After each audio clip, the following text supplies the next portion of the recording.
Let's bring in Izzeldine Abulash, who is a professor of medicine and public health at the University of Toronto. He was born in Gaza and was the first Palestinian doctor to work in an Israeli hospital. He joins us from Toronto. Thank you so much for being on the program, Izzeldine. Firstly, how do you comprehend what's happening in Gaza? Thank you so much. How do you comprehend what's happening in Gaza as you watch from afar? I am living there. I lived there. I experienced it when my daughters were killed. 16th of January 2009, 3 daughters and 1 niece. So I know it even. I see what is happening now, where families were wiped out. I have my children. What I suffered at that time is nothing to what is happening now. In a week, more than 2,300 Palestinians were killed and more than 8,000 severely wounded, and the damage, even the explosives used, more than 24 million tons are used. This means each Palestinian in the Gaza Strip will have 12 tons of explosives.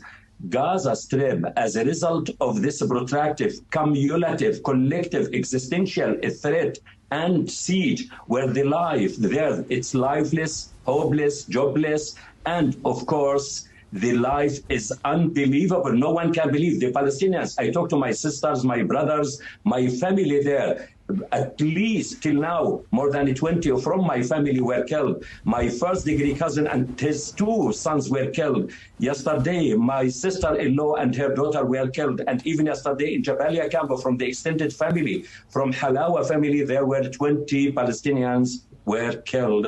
So the Palestinians in the Gaza Strip, it's sad, waiting in line for their destiny, who will be next. They are moving graves. They are moving graves, and that's what is happening there. And the most painful thing, it's the indifference and the bias in this world about how do they see what is happening in the Gaza Strip when we want to have order in this world. It's shame. It's very painful. We lost the trust in this international community, and it's a test for the international community to implement the international resolutions and the human rights that they believe in, if they believe in it, because I lost faith in humanity. Humanity is dead now.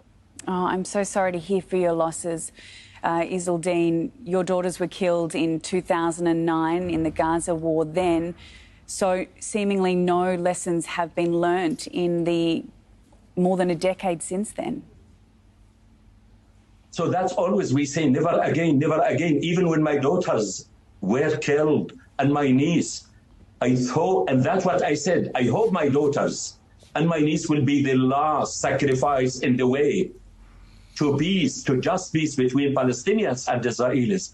But they were not the last. They were just numbers, and the cumulative numbers is increasing, and even we see them as numbers. These Palestinian people, they are people with names, with faces, with parents, and that's what we need to see them. I fought just for an apology, to see the human face of my daughters.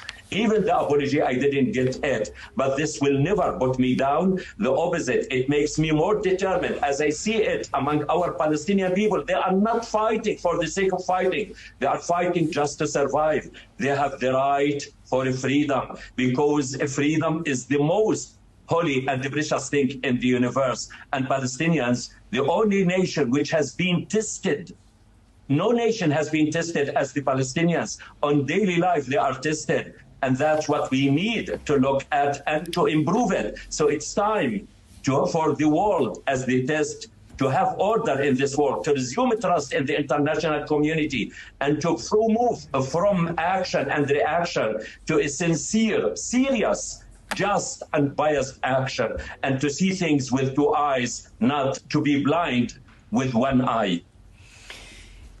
Izzeldine, you're an internationally recognised human rights and peace activist. Do you still have hope that there could be peace? Of course, hope will never be gone. Hope is there, and I see it even in this situation where the Palestinians are killed and where the Palestinians, they don't know what will happen tomorrow. It's very risky, it's very dangerous, but they are still alive. And as long as the patient is still alive, there is hope. But we need to ask why the patient is not improving. The patient is not improving because the diagnosis is wrong and even dealing with the situation in a wrong, biased way. So it's time to have accurate diagnosis, and the truth is the accurate diagnosis. As Jesus said, seek the truth and the truth sets you free. So the diagnosis is the big elephant in the room. It's the occupation, and the Palestinian people is the nation who is seeking to be free as other nations side by side. And the solution is in implementing the human rights conventions, a human rights law, and the international resolutions. Just briefly, Izzeldin, we've been reporting on the overwhelming conditions hospitals are facing. As a professor of medicine and public health, how are workers in Gaza, doctors, nurses, health workers carrying out their jobs, and what toll would that be taking?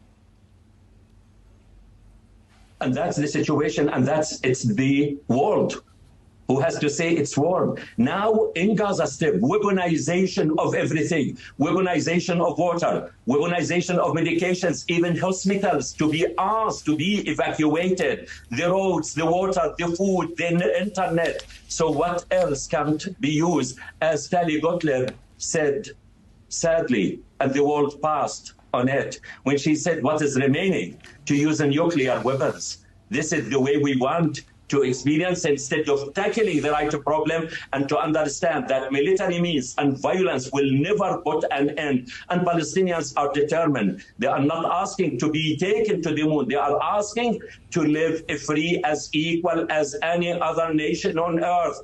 And the human dignity, freedom, and justice of every human being should be seen through dignity and freedom of other people. And that's what is needed now from the international community to come together. And as I said, to resume a trust in this discordant world. Well, we really appreciate your passion and your insights. Thank you so much for your time. Izzeldin Abulash, a professor of medicine and public health at the University of Toronto.